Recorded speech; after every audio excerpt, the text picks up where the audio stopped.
जय श्री महादेव। प्रिय शिव भक्तों, आज आप जहाँ भी हैं, जैसे भी हैं, बस आंखें बंद कीजिए और मन से एक बार बोलिए ओम नमः शिवाय।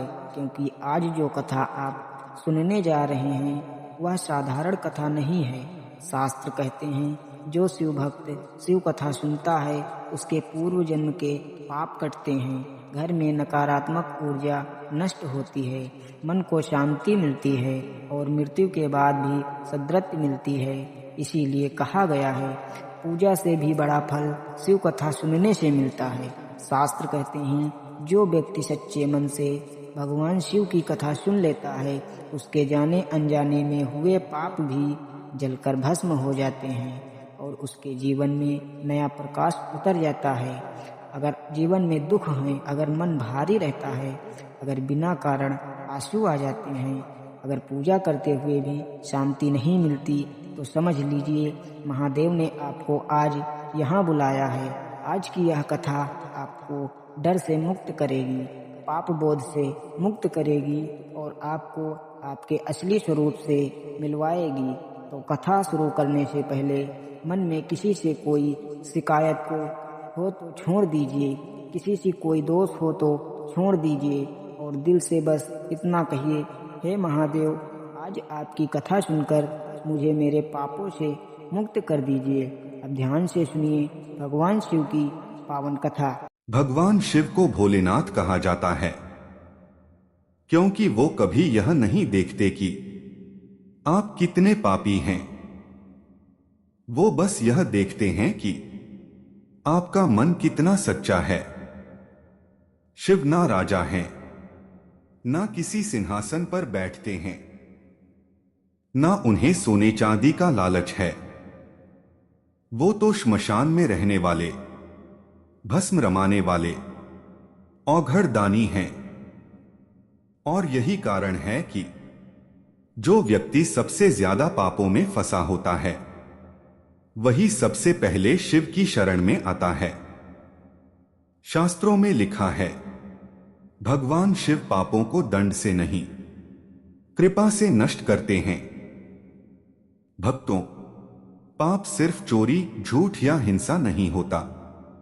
किसी का दिल दुखाना भी पाप है, अपने कर्तव्य से भागना भी पाप है, माता पिता का अपमान भी पाप है और सबसे बड़ा पाप अपने आप से नफरत करना।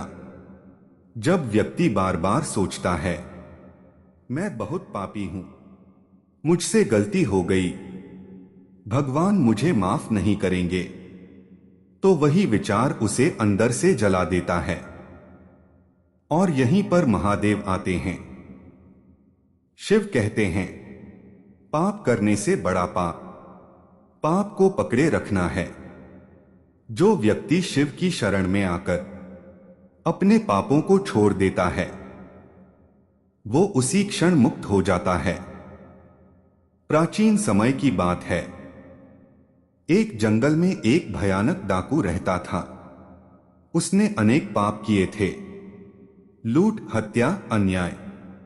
एक दिन उसका सामना एक साधु से हुआ। साधु ने उससे पूछा, तू इतना पाप करके कैसे जी पाता है?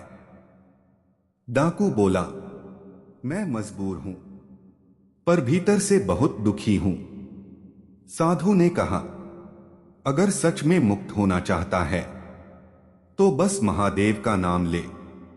डाकू को मंत्र भी याद नहीं था, वो बस बोलता रहा, राम राम राम, लेकिन उसका मतलब कुछ और था। फिर भी भगवान शिव ने उसका हृदय देख लिया और कहते हैं जब भाव सच्चा हो तो शब्द भी पवित्र हो जाते हैं।